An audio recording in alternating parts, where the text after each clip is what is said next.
بسم الله الرحمن الرحيم. أعوذ بالله من الشيطان الرجيم. بسم الله الرحمن الرحيم. Assalamu alaikum. Esta es la clase número 9 de nuestro curso Formación de Maestros y hoy hablamos, inshallah, de el concepto de Dios entre el Corán y la Biblia. El concepto de Dios entre el Corán y la Biblia. Agradezco mucho a la hermana Ana por su ayuda muy valiosa, que Allah le bendiga y la recompense, para preparar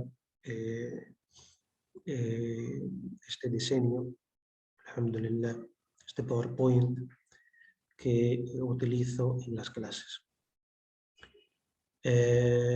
Hoy, inshallah, hablamos de un tema muy importante. Primero porque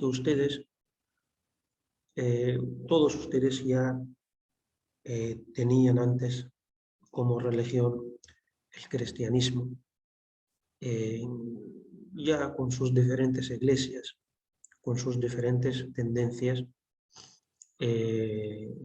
teológicas.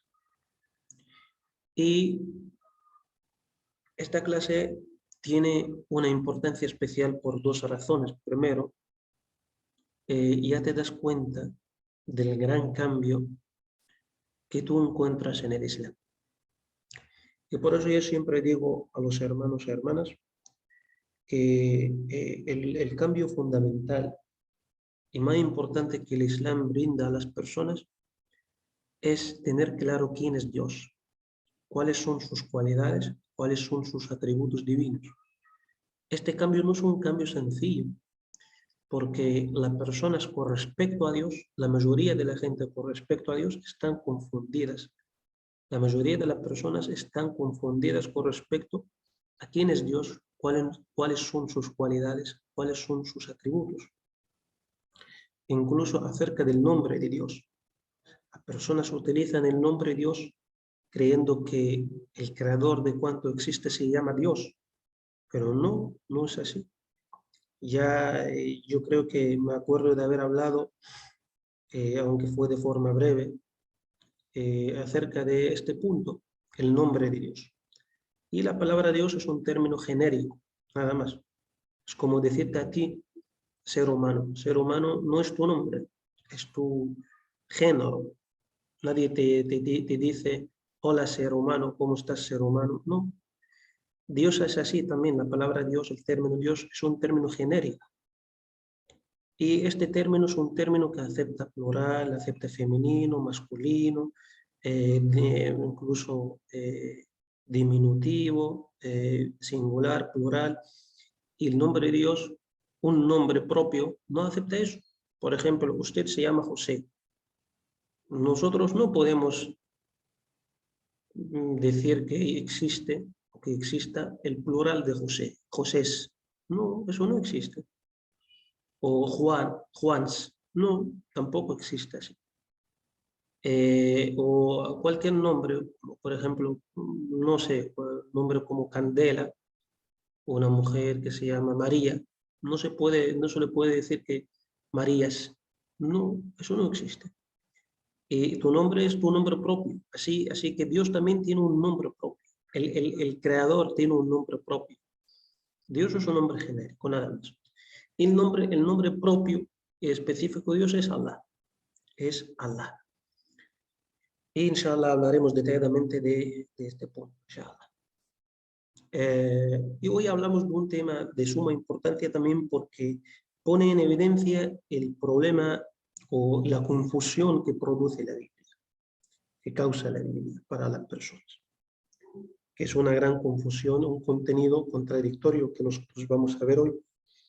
Y primero, ante todo, queremos saber, las personas que escribieron la Biblia, ¿nosotros podemos confiar en ella, en esas personas o no? ¿Podemos confiar en esas personas que escribieron la Biblia o no? Me gustaría que participen, porque esto me anima a mí también y mantiene la clase, hace que la clase sea más interesante. Las personas que escribieron la Biblia, ¿podemos confiar en ellas o no? No sé si alguien desea, puede responder.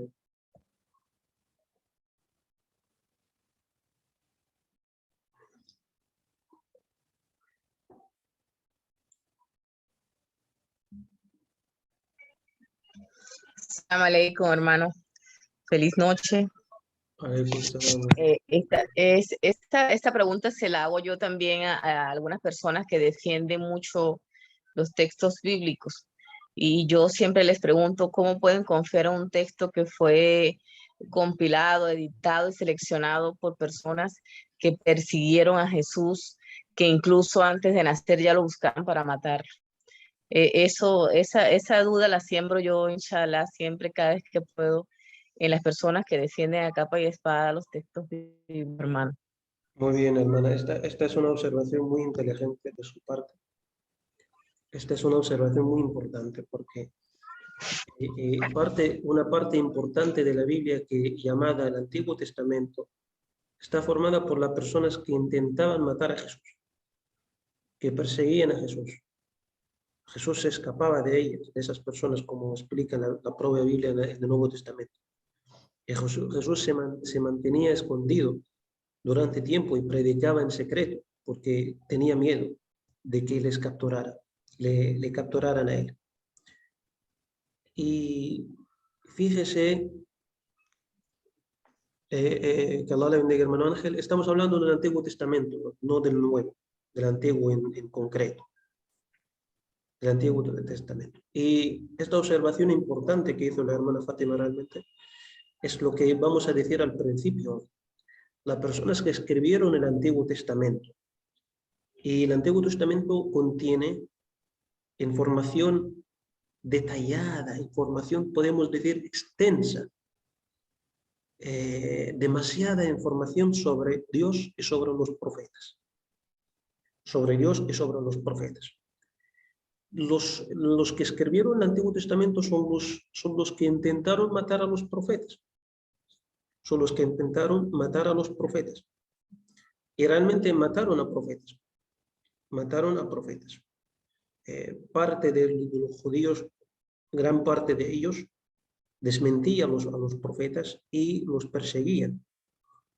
Como a Zacarías, a Juan y a otros profetas los mataron, incluso enterraban, a algunos profetas los enterraban vivos y perseguían a otros. Y esos mismos intentaron matar a Jesús, intentaron capturar a Jesús, intentaron perseguirle, le desmintieron, ponían a la gente en contra de Jesús. Entonces, ¿cómo nosotros podemos confiar en algo que fue escrito por personas que mostraron hostilidad y enemistad hacia Jesús? Consideraron a Jesús como un hechicero, incluso, dijeron eso. Consideraron a Jesús como un hechicero. Incluso en el Nuevo Testamento, ellos acusan a Jesús de colaborar con el demonio para sacar demonios de las personas poseídas, para sacar demonios de ellas. Acusaron a Jesús de colaborar con el mismo demonio para lograr. Entonces estamos ante un grupo de personas que no podemos confiar en su palabra porque ellos se acostumbraron a matar a profetas, a perseguirlos, intentaron matar al mismísimo Jesús. Entonces, ¿cómo nosotros vamos a recibir con satisfacción la información que ellos pasaron a nosotros? Esto es un dato importante.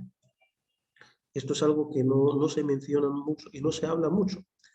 Que este libro que está en nuestras manos, este libro que habla sobre los profetas, que habla muy mal sobre los profetas, el Antiguo Testamento, habla malísimo sobre los profetas, hace una descripción deformada, desfigura la imagen de los profetas.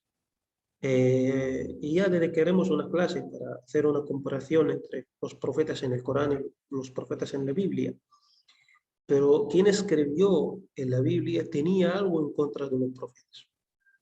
Y escribió muy mal, habló muy mal sobre ellos. Y habló muy mal sobre Dios.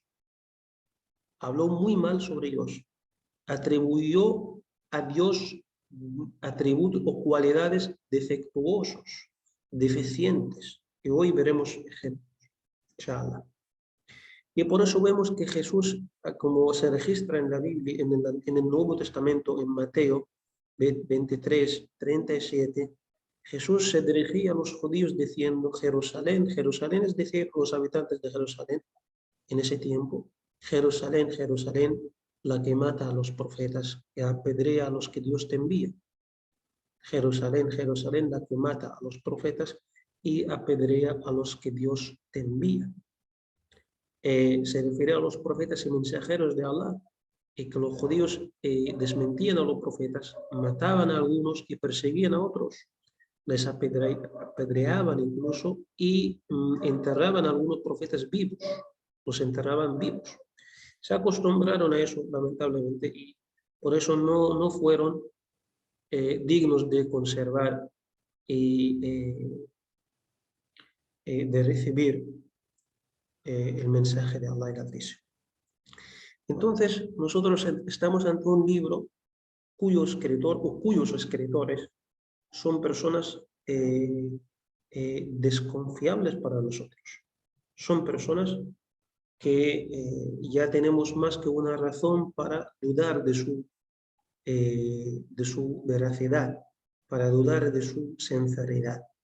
Y esto se refleja en el mismo contenido que ellos escribieron. Hablan, deforman a los profetas y hablan mal de Dios. El concepto de Dios que ellos dibujan, que ellos pintan ahí, el concepto es un concepto de Dios muy confuso, un Dios que tiene cualidades muy bajas, muy defectuosas.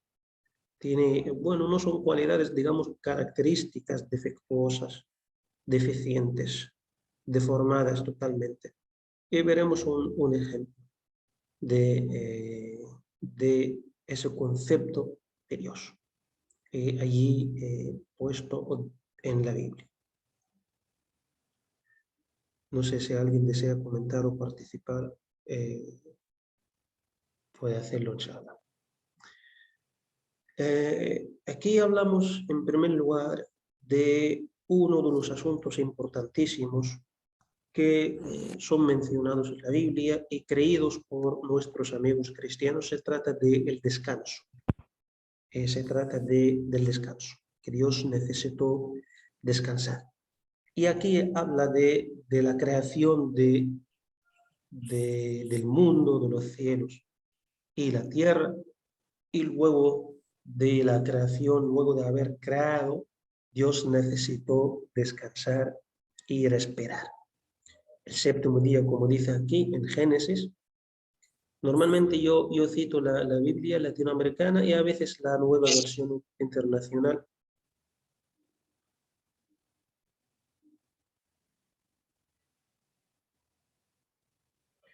Y a veces la nueva versión internacional. Y aquí dice, habla sobre el séptimo día, Dios tuvo terminado su trabajo y descansó en ese día de todo lo que había hecho. Y se repite eso otra vez en Éxodo 31, 17, cuando dice: pues Yahvé hizo los cielos y la tierra en 6 días, y el séptimo día descansó y respiró. Vamos a analizar en primer lugar el primer versículo.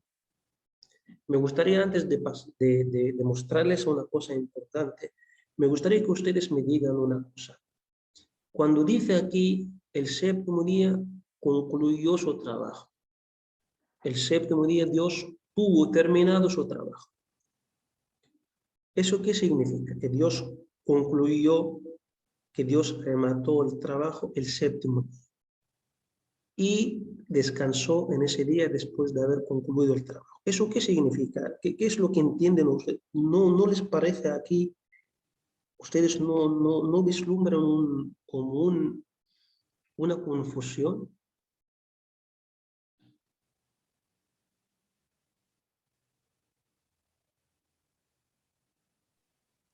Inshallah, inshallah, hermano. Sí veo una confusión ahí. ¿Qué es lo que ven ustedes ahí en este versículo cuando dice que el séptimo día? Bueno, yo escogí una traducción. De todas formas, las traducciones dicen el séptimo día Dios concluyó su trabajo, terminó su trabajo, tuvo terminado su trabajo. ¿Qué es lo que, no hay algo aquí que les llama la atención? Le puedo decir, Sí, As-salamu adelante. alaykum, hermano. Wa alaikum salam, hermano, que Allah le bendiga. Hermano, yo tengo mi opinión. Él no se sentó a descansar.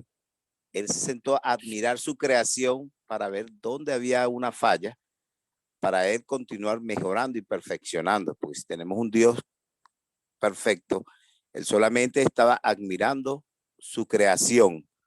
La gente, creo que la malinterpretación es que se echó a descansar, como decimos, ay, llegó el domingo, vamos a acostarnos a ver televisor. No, él se sentó a admirar su creación para ver dónde había una falla para mejorarla.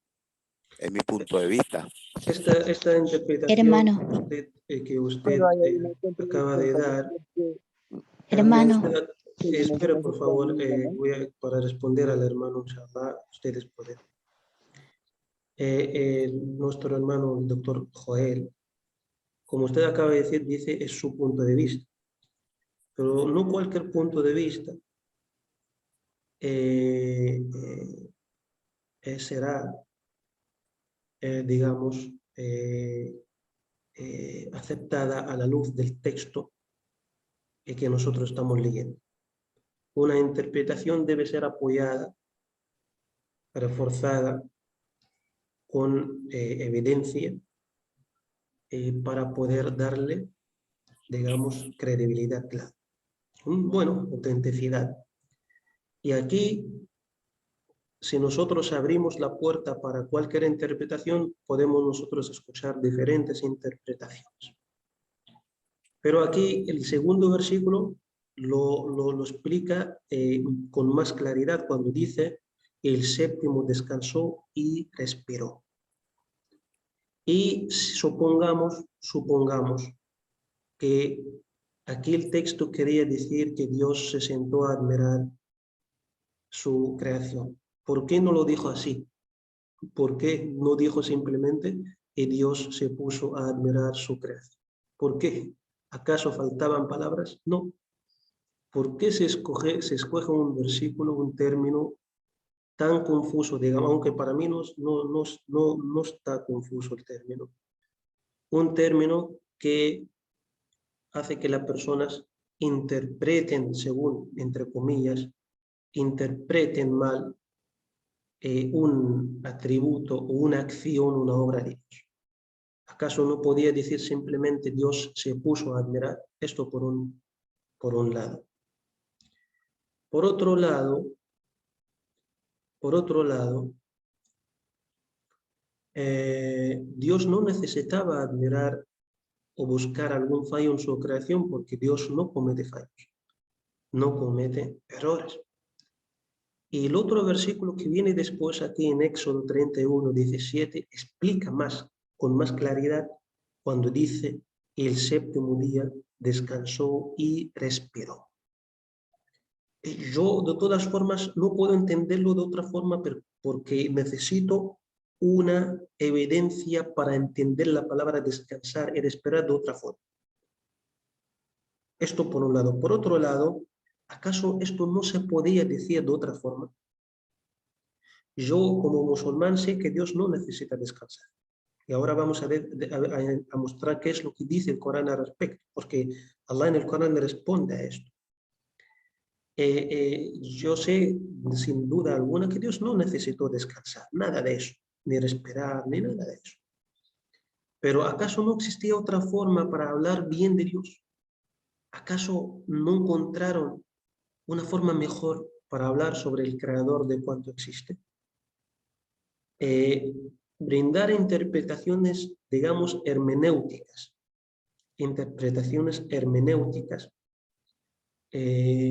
para evitar una lectura literal del texto. Esta es la solución que ofrecieron las iglesias. Y ahora yo voy, no sé si la captura está aquí, pero de todas formas yo iba a mostrar también la interpretación que intentan dar las iglesias. Iba a hablar de eso. Pero de todas formas solamente quería comentar el comentario de nuestro hermano, el doctor Joel. Mi hermano, si quiere usted decir algo, yo lo escucho atentamente, inshallah.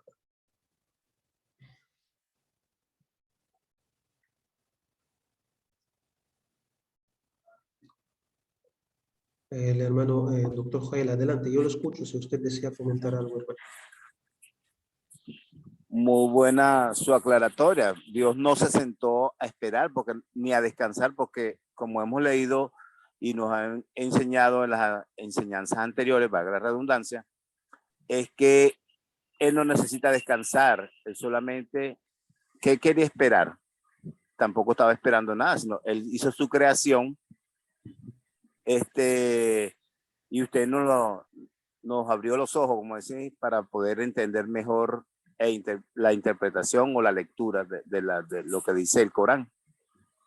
Que Allah le bendiga, doctor. Sí, es así. Como yo le digo a usted, doctor, que para hacer una interpretación no literal de este texto y de cualquier texto, necesitamos una evidencia para entenderlo de otra forma. Esto primero. Segundo, existen un montón de términos para expresarse mejor sobre Dios o para describir lo que Dios hizo, pero se dejó todos los términos, todas las expresiones, y se atribuyó el descanso a Dios. ¿Acaso no se podía decir de otra forma? ¿Acaso no existía otra forma para describir lo que Dios hizo después de la creación?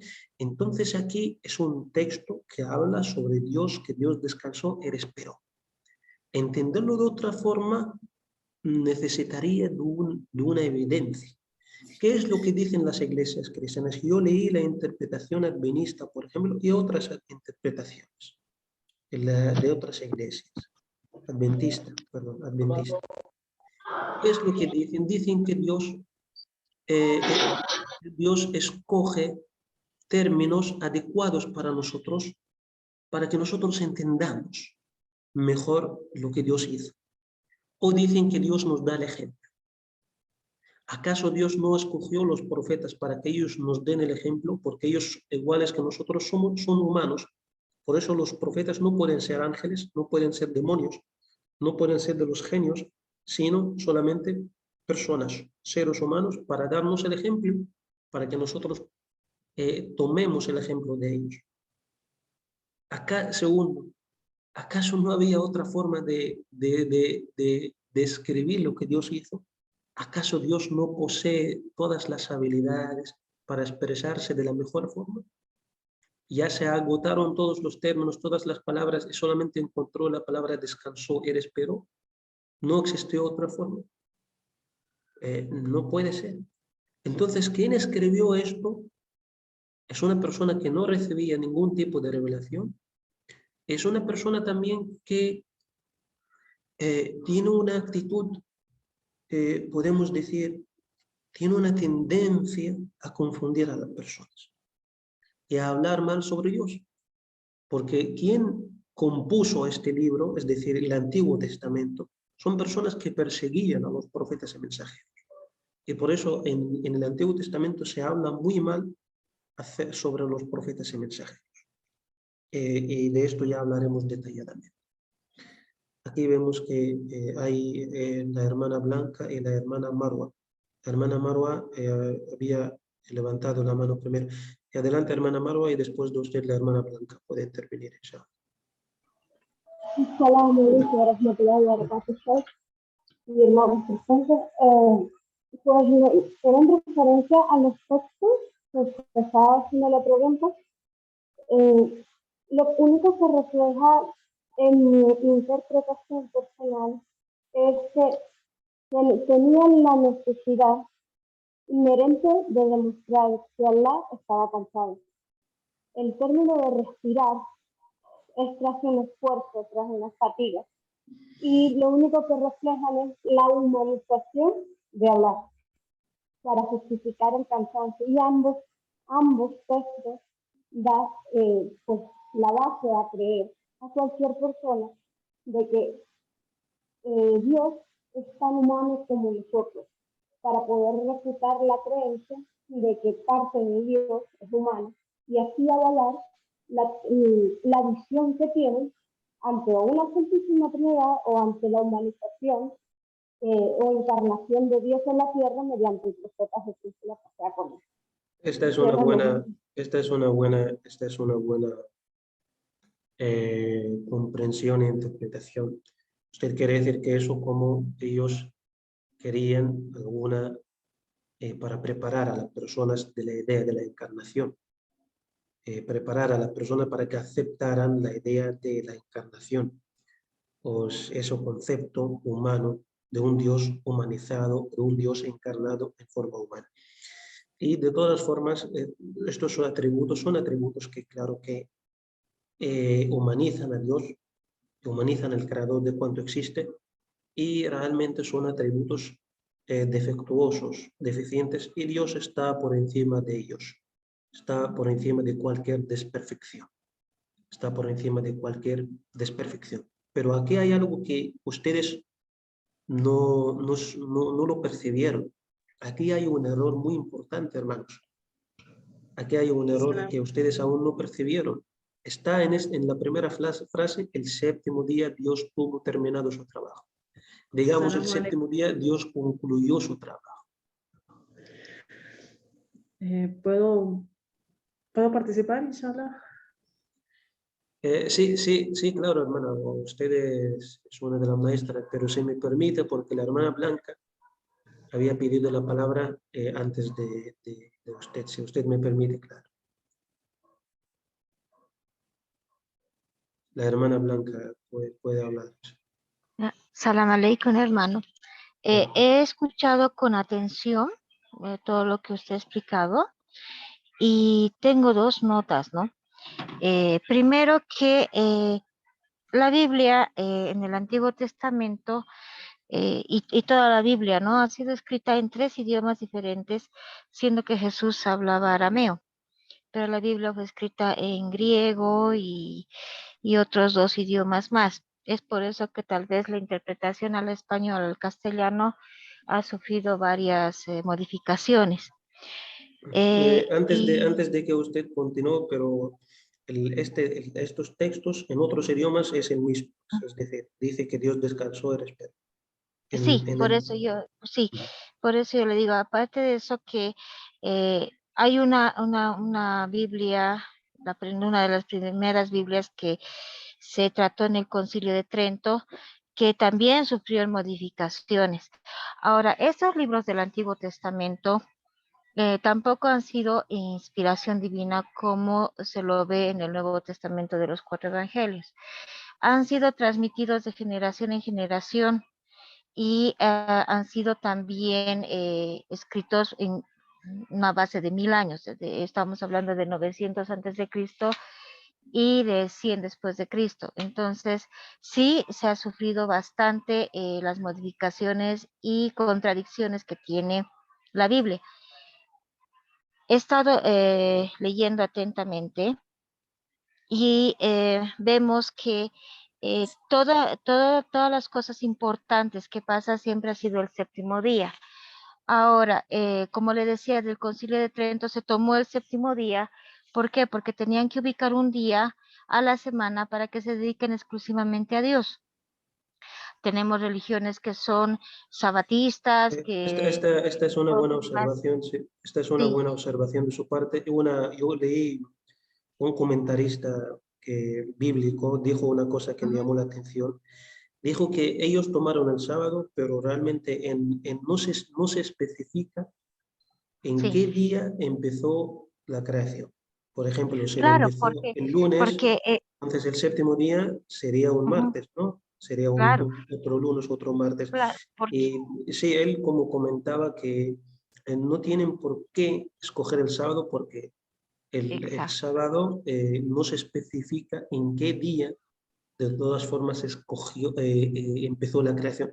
Antes de que usted continúe, quiero decir que la sesión se va a cortar por los 40 minutos que da Zoom, así que vamos a volver a entrar otra vez con con el mismo enlace, inshallah. Esta sesión vamos a suspenderla y entramos inmediatamente con el mismo enlace para empezar una sesión nueva de 40 minutos, inshallah.